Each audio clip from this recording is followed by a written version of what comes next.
Hey everybody, welcome to another episode of Everyday Strong with Dr. Michael G. Daniels. This is your host CB Baker, and we are going to do a continuation of our financial freedom series.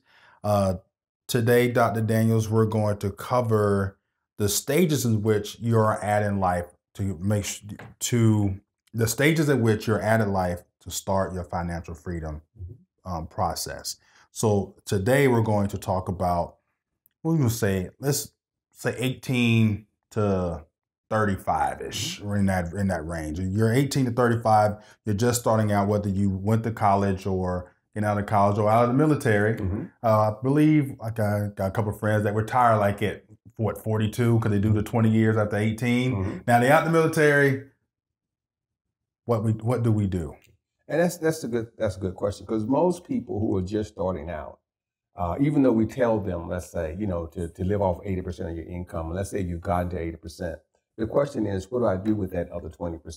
The first 10%, the Bible is clear, and people are usually clear. And whether or not they will follow that is one thing, but they're clear on it, right? That 10%, that tithe belongs to God. What do I do with the other 10%? How do I make that work for me so that I can get where I need to be?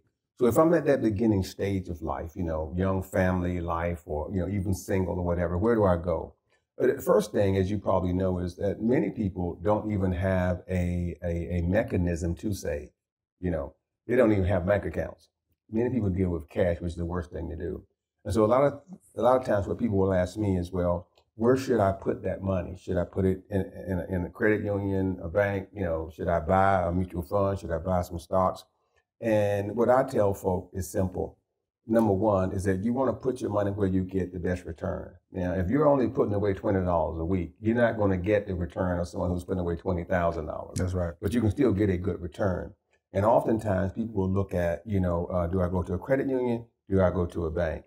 And I will let, people know right now, while credit unions seem like a good deal oftentimes, most people don't necessarily understand how credit unions operate. And so while they're not necessarily your best bet, usually they are not your best bet. Now, what kind of bank do I go to? Well, what you don't want to do is go to a large bank. What you want to do is always go to a small bank. If you don't have a lot of money, a large bank is not where you want to go, because they don't care about you. They're going to charge you fees for a little bit of money. And so you will start, any interest you earn will be eaten up in fees. Right. That's so right. What you want to do is, large bank is the last place you go to. I recommend people go to online banks.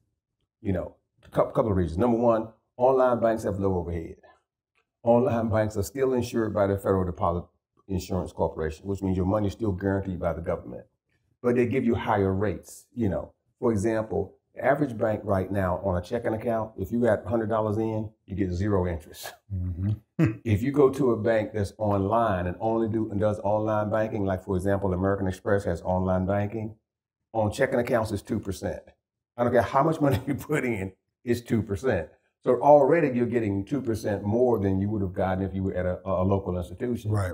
And so if you're using a savings account or different, things of that nature, you're still getting more return for your investment. Some people are uncomfortable with that because they're like a physical bank. I'm not uncomfortable with it. Right. But the other thing is, some people are uncomfortable with that because they want to be able to walk into the store, walk into the door, this kind of thing.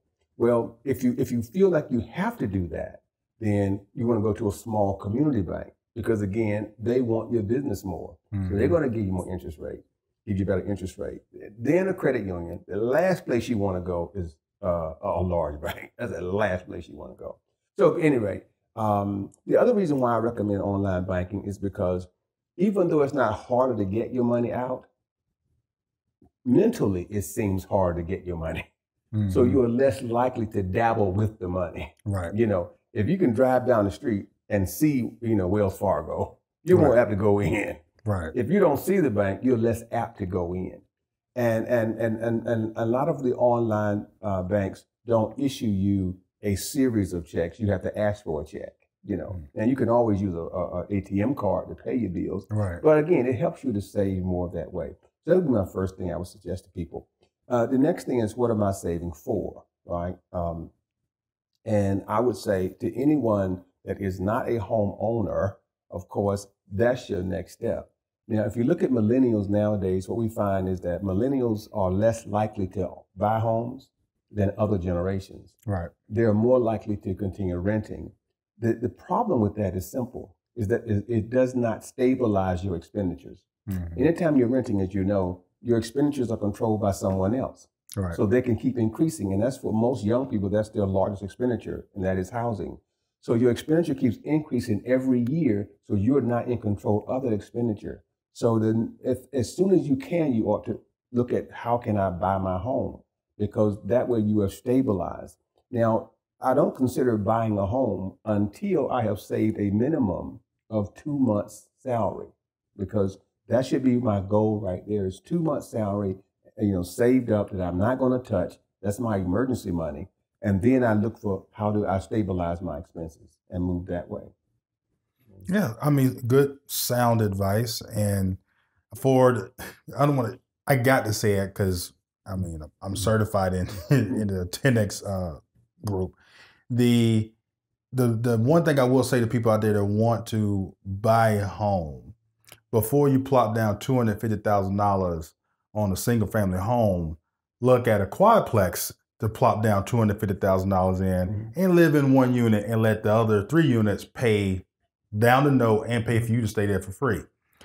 So it just a little bit of handiwork that you might have to do in the houses, in the units, but it pays for itself and it's an asset. Yeah, absolutely. And I'll say this too.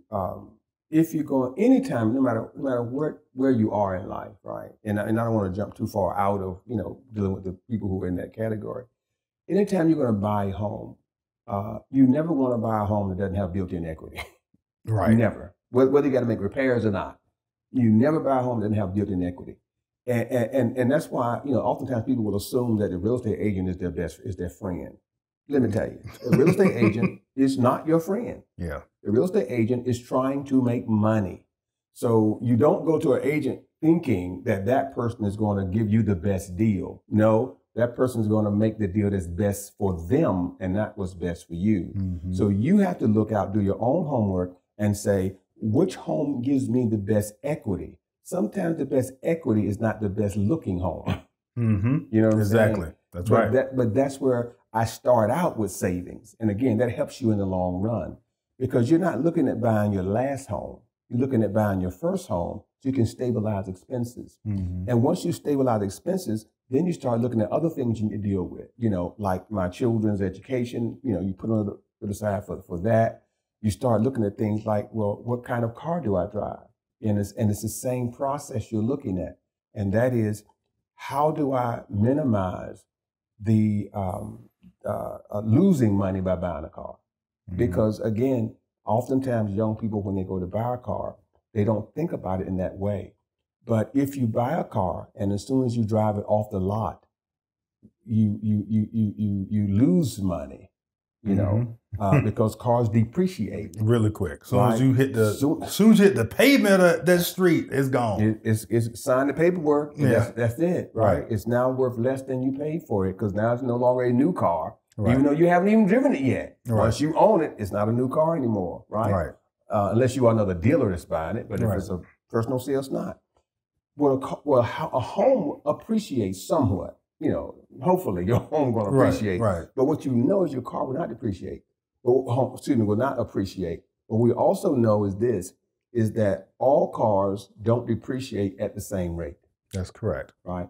So if I'm buying a car, and I'm just trying to make those decisions where I'm careful about how I'm spending my money, my research ought to be, let me find the car that depreciates the least. Mm-hmm. It might not be the car of my dreams, but it's the car that will appreciate the least. And therefore, when I trade it in to buy the next car, I will have more value to get the next car as I'm trying to get the car of my dreams. Right. And those little things will add up after a while. Mm-hmm. If you make those small decisions, once you get yourself situated, it will make it so much easier for you down the road because you've been saving a little bit here, a little bit there. And what it will really seem like, I know one time you said something that was so key that people don't always think about. You talked about streams of income and that it's nice if you can have more than one stream of income. Right. Well, sometimes you can get a stream of income by what we call an economic profit.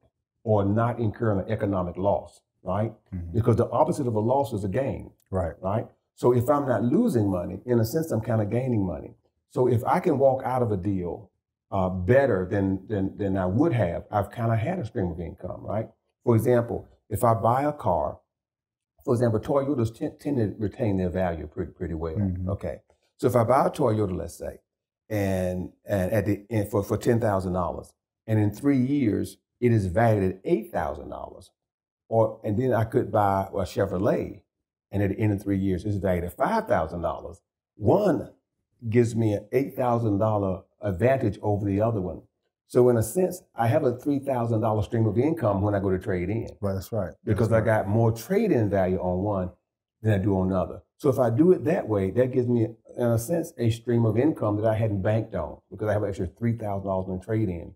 The same thing happens in the housing industry. That's why I was saying about make sure you buy a house with equity.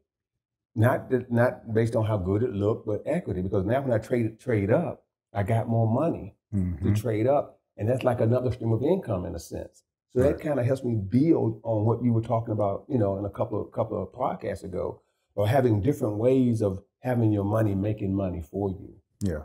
And that's one of the things that really school don't teach you. Don't really teach you unless you go in graduate school, but high school, they're not really teaching it. Well, I will say this. In my high school in the Woodlands, Texas, which was a predominantly white high school in an affluent neighborhood, yeah, they taught that in one class, But other than that, I never got this information. I had to go find it and read it. Right. And for the young folks out there, for this particular episode, you have got to go out there and get the information. It's not it's not like it's hidden. No, it's there. It's just not pushed in your face because, as a theory, the powers that be don't want you to know because all the rich people want to keep staying rich. Right. So now if you find out how to do the things that they did and you start doing it well, then eventually they got to share some of their money with you unless, inflation happens, then we get into serious economics. Yeah. But it's the same ordeal. You need to have basic economics with cash flow. You got to have more money coming in than going out.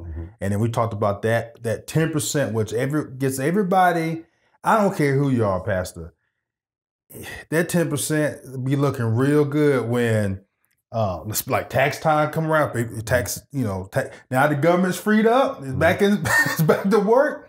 The tax returns will start, the money will start coming in, everybody rubbing their hands like Birdman. So what you gonna do with that money? That's right. You got some people that's gonna get anywhere between $2,000 to $8,000 check.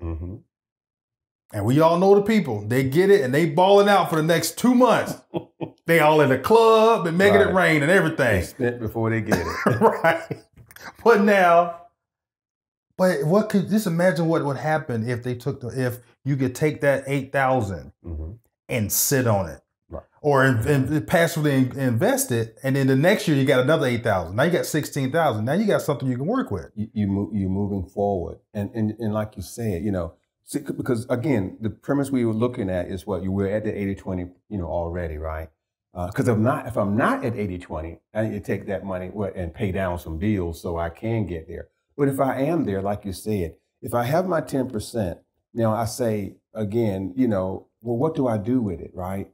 And so once I have that, cushion for those things that may happen in life, if I have 2 months' salary, and that's just for those things that may happen in life, refrigerator breakdown, car breakdown, those kind of things that might happen to me. Now I can say, well, okay, once I get that cushion, I can now take that 10% and start saying, how do I divvy that up short-term, mid-term, and long-term, right? Even if it's only $20, but how do I divvy that up? Right. So I'm taking a part of that and saying, this is short-term saving, this is mid-term for whatever, this is long-term. Because my mid-term might be like, well, I want to buy a house, right? Maybe my mid-term savings.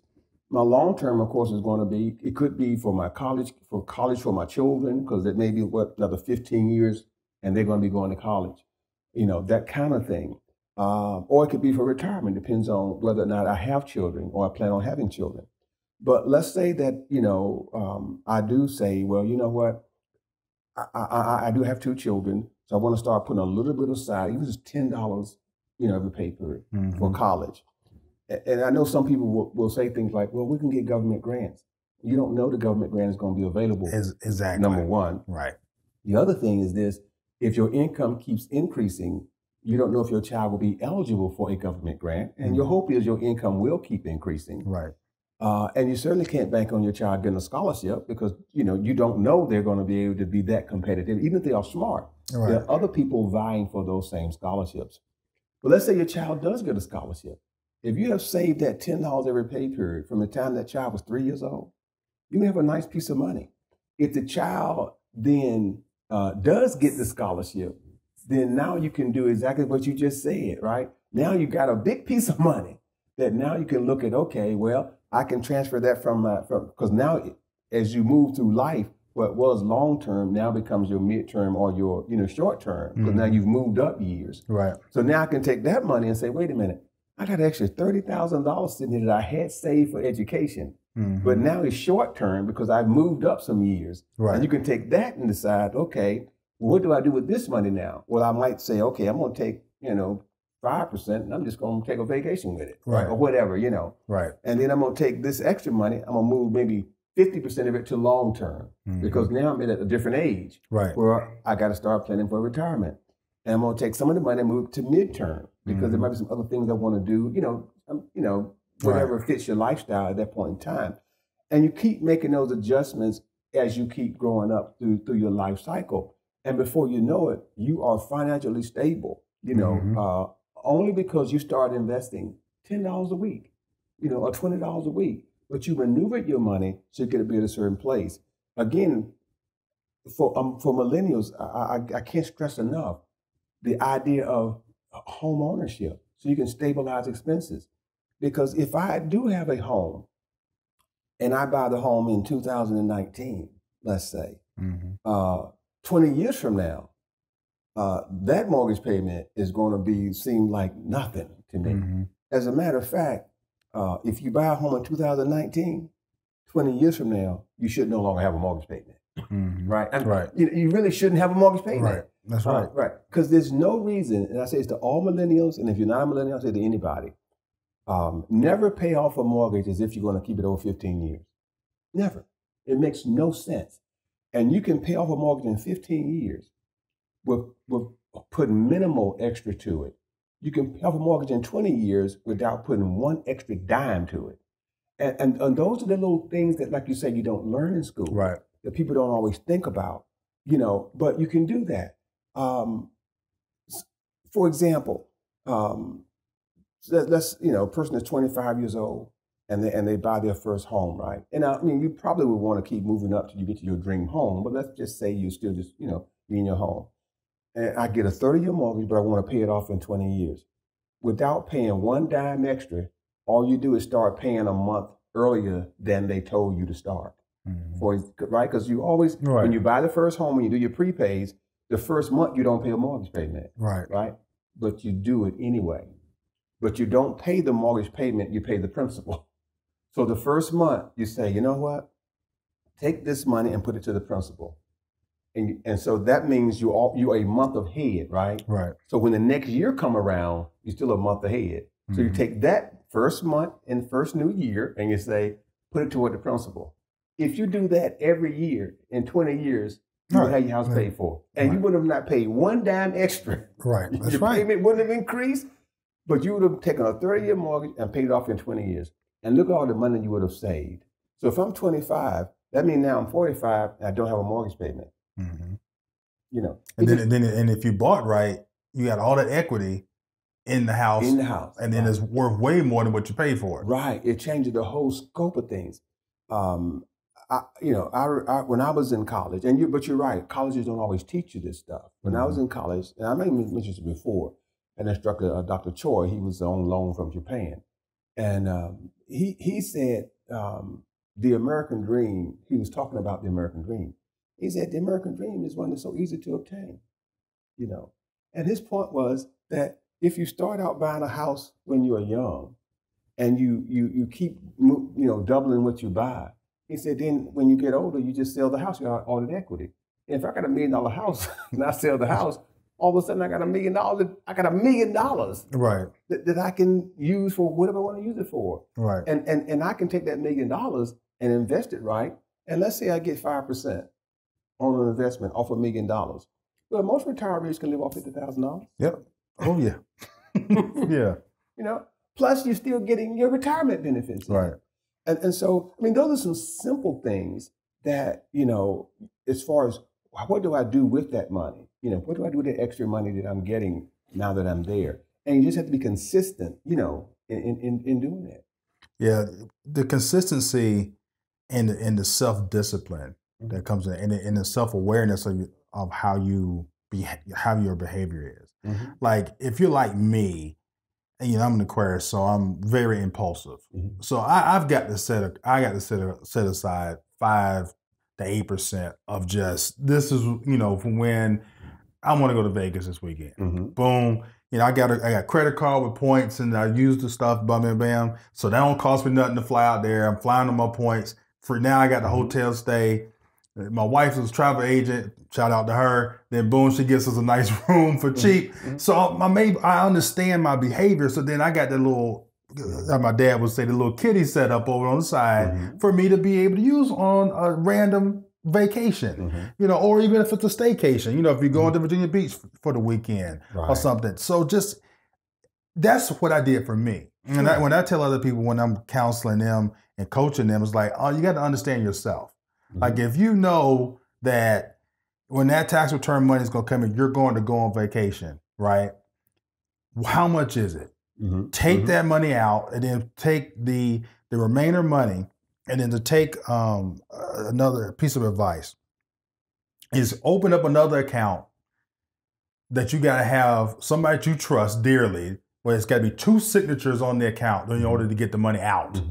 How you were saying about the online account. So it's not easy to just take the money back out. So it's understanding your behavior. Like if you're going to go blow $8,000 on a motorcycle, because it's just understanding yourself, and especially at a young age. And see, that's a part of when I say short-term, mid-term, and long-term investing, right? Because to me, short-term is within 12 to 18 months. Then mid-term is going to be from 18. Let's say to 36 months, and anything other than that, it's going to be your long-term stuff, right?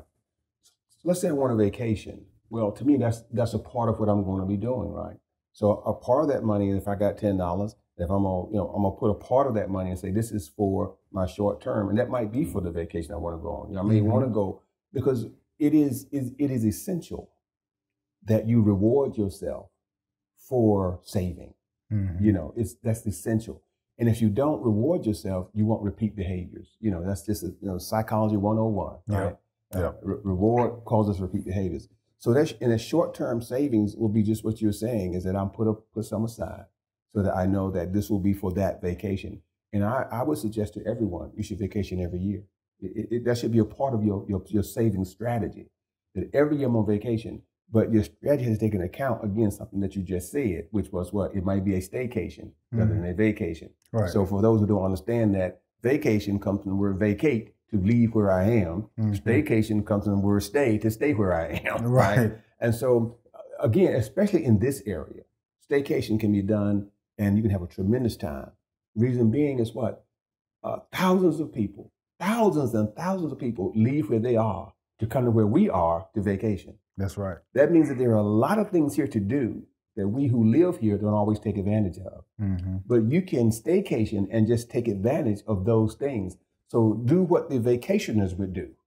Every day do what they would do. And you will just have the greatest time you've ever had.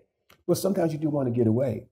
The other thing you said I want to highlight, everybody may not have understood what you were saying. Well, they may have understood, but they may have grasped the importance of doing what you just said. And that is this. Most credit cards will allow you to do a couple of things. One, get points that you can apply to things or to travel or so forth like that. Also, what credit cards will help you do is manage money. But you have to know how to do it. because you get a statement that shows you everything you spent your money on. That's right. And that's key to knowing everything you spent your money on. Now, the other thing a credit card can do for you is help you build credit. Now, it can also help you destroy credit. So what I'm telling people know, especially young people, you need to get at least one credit card. One credit card. Now, here's the thing. Never put anything on the card that you wouldn't pay for cash. Mm-hmm. If you wouldn't pay for it cash, do not put it on the card. Right. And so what you want to do is this. Let's say I want to buy $10 for gas, right? I better have $10 cash somewhere to cover that gas. Right. And then if I spend the $10 for the gas, I can't spend the $10. Right. Because soon as the bill come in, I need to pay the bill totally off. Pay it off completely. Now, what I have done is I have borrowed money for up to 30 days without paying interest on it. Mm-hmm. Because the credit card company has loaned me money. Mm-hmm. And then as long as I pay it when the bill comes in, I pay no interest. So I've borrowed money. But I've also had my money in the bank. Right. So I have accrued interest. That especially works for you when you're paying larger bills. For example, let's say you have to pay your personal property taxes. And personal property taxes may be on, if you have 2 cars, may run about $1,000. Mm-hmm. In your case, may run about $2,000-3,000. Okay. Yes, I'm not looking forward to that that bill coming in. But think about it now. If I got $3,000 and I have it in one of those online accounts and I'm drawing 2%, right? Mm-hmm. That's how much I have made by letting the credit card company pay my taxes. Because as soon as the bill comes in, I'm gonna pay it off in cash, right? I'm gonna pay it off, but I have accrued interest on the $2,000. Now, if I do that for the insurance on my house, if I do that for all those large things that I have to, spend money on, Mm-hmm. I am letting the credit card company loan me money interest-free. Mm-hmm. Also, what happens because I'm paying the bill in total every month, my credit score is zooming. Right. My credit score is climbing so high, within 2 years, I'm in the 800 range. I could have started out in the 500 range. Mm-hmm. Within 2 years, I'm going to be in the 800 range simply because I paid the credit card off in its entirety every month. Right. So now, once I get the money that I have been saving for my home, I got an 800 credit score. I got a little bit of down payment, which now they will take my small down payment because my credit score is so high. Right. I have researched and I have found a house that has a lot of equity in it. So when I buy the house, I walk in with money in the bank, so to speak. Right. I'm living large. And and it's not about me getting more money. It's about how I managed the little bit of money I had over that period of time. And that to me is so crucial for people who are just starting out, to save. Is you use those little things so that I'm piggybacking on what you said earlier, is that gives you another stream of income. Right. It may not be a large stream, but every little bit helps. Yes. And if the credit card company is giving me interest-free money, that's like a stream of income coming in. Now, what's your thoughts on how the millennials? Because you made mention of that of a 2-year process, right? Now, me and you understand that 2 years is relatively short. Very short. Okay, we'll blink, 2 years is gone, right? But to a millennial, 2 years is a long time because everything for that generation is microwave popcorn. I put the popcorn in the microwave. I only even push the mirror back in the day. We had to actually put the time in there. Now you just hit popcorn and walk away, and in a minute and a half, minute and 45 seconds, popcorn's ready. Sure. They expect the same thing for something like this. And I want you to explain how that's not possible. Well, let me say this. You're right. Now, everything you do is like wine. It takes time. Yeah. Right. Right. Fine wine takes time. Right. But here's the thing for the millennials and even for some baby boomers, they are impatient, right? And that's why they can't save, because they're impatient. And that is that what allows me to do anything is when I get a reward quicker. And that's really what people are seeking. The millennials want to be rewarded faster. And people who are impatient want a reward faster. So the key is in setting up your financial strategy so you get incremental rewards. And that way it allows you to keep moving on. So because you can see progress being made. That's why I like the card, when you mentioned the card and the points, right? Right. That's why I like that approach, because what it does is I start building up points every time I buy something, right? And so I can take the points and buy something else with it, Right. right? You know, Right. so I'm rewarded two ways, right? One is I saved on borrowing money, Right. but the other thing I did was I got points. So I take those points and I can buy things with them. And most people like buying things where they didn't spend money on. Exactly. And so if you think about how much money you spend, let's say in a month on your expenses, right? If you're using your card for every expense, at the end of the month, you have enough points to buy things like this: tickets to the movies, right? You have to buy to go to a show. You have enough points to do those kind of things. And so if you use that as your reward system to say, well, okay, every month now, you turn in, 200-300 points and you get your tickets to go to the movies, or you get, to do different things. You're getting a constant reward for what you're, for using that card. Now, sometimes I'll say this: you have to switch cards every year. Not all the time, but sometimes you do. You don't have to. But the reason why I'm saying it is this: because what happens is after the first year, the credit card company, their reward decreases. When you first come in, they offer you a greater number of points per item, or they'll give you a bonus number of points. And then at the end of the year, they kind of, they go back to their normal way of doing business. What I do is I just call them up and say, I'm thinking about canceling my card. And the first thing they do is say, why? Right. And when they tell me why, I tell them because Discover is offering this. Right. And then they will normally say, well, if you stay, we'll match it. Or I will say, I was watching, television, or I got an advertisement and I saw you were offering new people this. Right. And I'm trying to understand, why would you reward them more than me? And I've been with you for a long time. That's right. So therefore, then they will usually say, well, okay, we will give it to you as well, which allows you to get those extra little bonuses. But again, what you said is so important to understand, that Rome was not built in a day. You're not going to become rich overnight unless, you marry into money, right? Or unless you hit the lottery. But even Mark Zuckerberg did not become rich overnight. That's right. That's right. It's true he is rich, but it wasn't an overnight process. Right. And it's true he was young, but it still wasn't an overnight process. Yeah, and this might be slightly off topic, but I think a lot of people too don't see the process, and it does take roughly 10 years on average. When you really sit and look at somebody that's successful, where they're at, usually you got to go about 10 years before then. That's when the process started. But you're seeing everything happen now. And you say, okay, wow, that guy blew up overnight. I guarantee if you go talk to them, it was not overnight. They had a whole lot of struggle times in there, times where they doubted themselves. And you're going to have this same type of doubt during your finances, because there's going to be some months in there. Because the devil, one thing is he's consistent with making sure, are you sure you want to follow this plan by God? Let me throw this one at you. And you got to say, you know what? I'm not going to fall for it. Because it happens to people all the time. They save $500, the radiator go out in the car. And they get mad. Every time I save some money, something go wrong. I would say, well, you saved the money. Something went wrong. Now you have the money. You're not at the check cashing place taking out a loan that you'll never be able to pay off. Right. So it's like looking at things, and how you look at it is very important. And also realizing that it's going to take some time. And that's when that faith comes in there. And I like to, for me, I use a visualization of when you're walking outside at night, the street lights, right? And they're ever like so many feet apart. But in between the street lights is pitch black.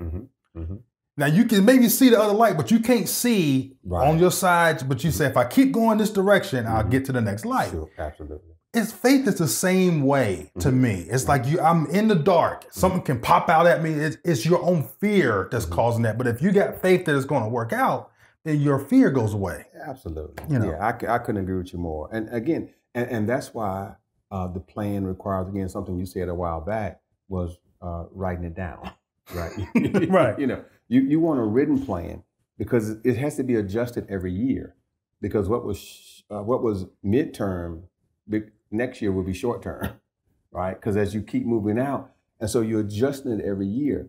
And again, that's why it's so crucial to start out with saying, my first goal, before I even start on a midterm and long term, my first goal is to get 2 months of income in an account, because that's your emergency money right there.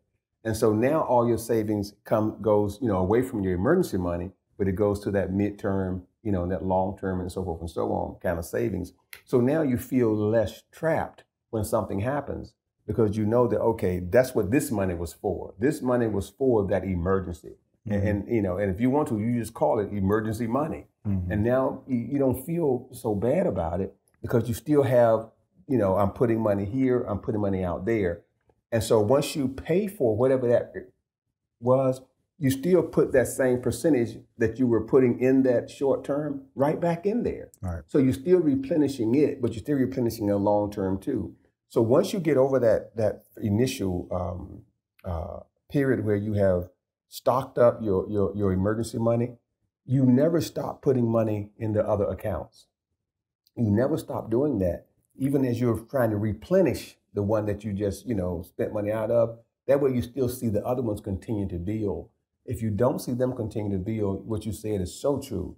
You will get mad at yourself. You'll get mad at your God. You get mad at whatever caused the problem, because you will forget that that's why you had the money there in the first place. That's right. It's to cover that, right? And then you can see yourself.